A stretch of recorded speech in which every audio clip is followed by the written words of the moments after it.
I want to take a minute this morning to, again, look at the 118th Congress, which just completed its first year of operation last December, and it was sadly the least productive Congress in memory. 31 bills were enacted during that first year of the 118th Congress.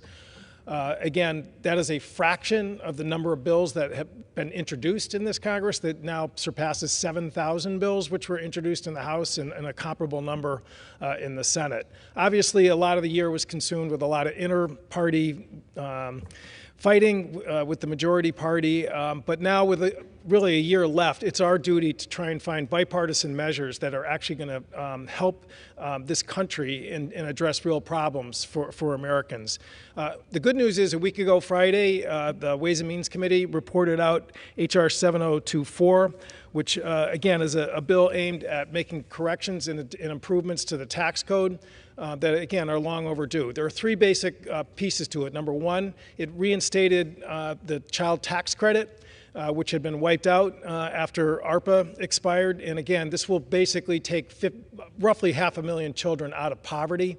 Again, low-income families don't qualify for the full value of the child tax credit. And again, thankfully, the two sides came together to come up with a meaningful fix. Again, we really have more work to do because the initial version that was part of ARPA actually cut child poverty in this country in half.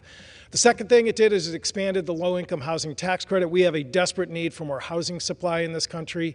And again, this will stimulate more investment by developers to build more housing. And I want to be clear, those units that will benefit from this will be mixed income and will benefit, again, working families and folks who are desperate to find affordable places to live. But what I really want to talk about is the research and development tax deduction, which in 2017, when the tax law was passed, which I opposed at the time, it basically took the research and development expensing mechanism that had been on the books since 1954, which allowed businesses to write down the investments that they did in new products, processes, workforce innovation, and basically forced them to have to spread it out over 5 years, causing a huge hardship for small businesses, particularly small manufacturers. I have a poster next to me from the Westminster Tool Company in Plainfield, Connecticut. I visited a few days ago.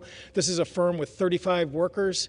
Again, family-owned business. They do great work in terms of medical device manufacturing. They also make aerospace parts that go into our F-35 program that, again, is so critical to the Air Force and the Navy. And when this new expensing mechanism went into effect, and it's almost hard to believe this, but their tax bill went up 355%.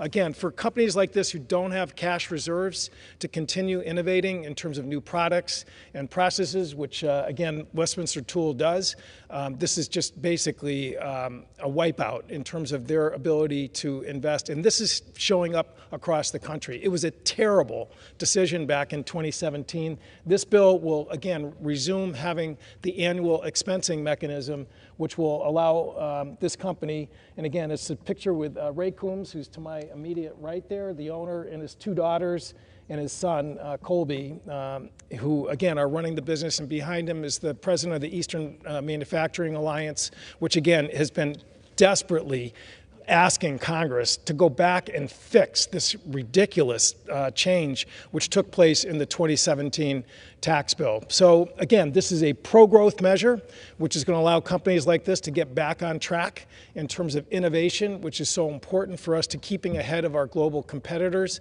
and again, creating jobs, good jobs, skilled jobs that, again, Westminster Tool has been just an absolute shining example of why we need to make this change. So hopefully we are going to get this across the finish line and make sure that, again, a problem is fixed.